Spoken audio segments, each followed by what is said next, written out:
दोस्तों, क्या आप जानते हैं दक्षिणेश्वर काली मंदिर का सच क्या है? क्या एक विधवा महारानी रासमणी के सपने में आई थी काली माँ? क्या है महारानी रासमणी और काली माँ के बीच का रहस्य? अंग्रेजों का शासन होने के बाद भी कैसे बंगाल में बनाया गया ये मंदिर?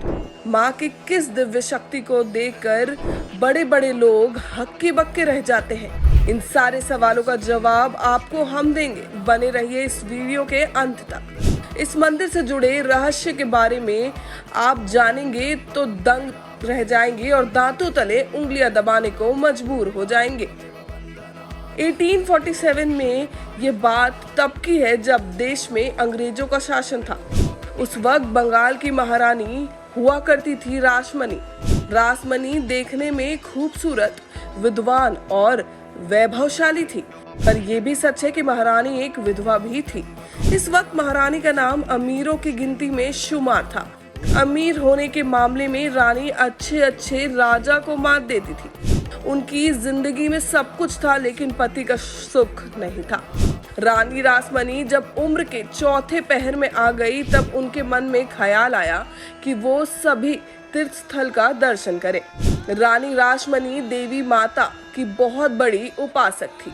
उन्होंने सोचा कि वो अपनी तीर्थ यात्रा की शुरुआत वाराणसी से करेंगी और वहीं रहकर देवी का कुछ दिनों तक ध्यान करेंगी। पर उनके सामने एक बहुत बड़ा अड़चन पड़ा। उन दिनों वाराणसी और कोलकाता के बीच कोई रेल लाइन नहीं थी। कोलकाता से वाराणसी जाने के लिए अमीर से अमीर लोगों को नाव का ही सहारा लेना था। दोनों ही शहर से गंगा गुजरती है, इसलिए लोग गंगा के रास्ते ही वाराणसी जाते थे।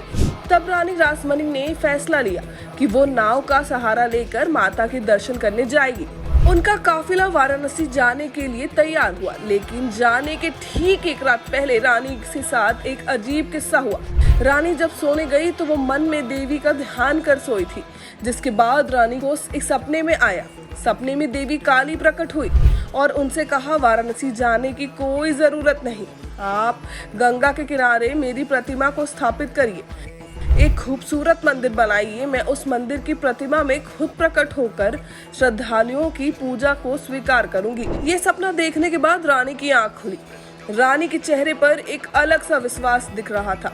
सुबह होते ही उन्होंने वाराणसी जाने का कार्यक्रम रद्द कर दिया, जिसके बाद गंगा के किनारे मां काली के मंदिर के लिए जगह की तलाश शुरू कर दी गई।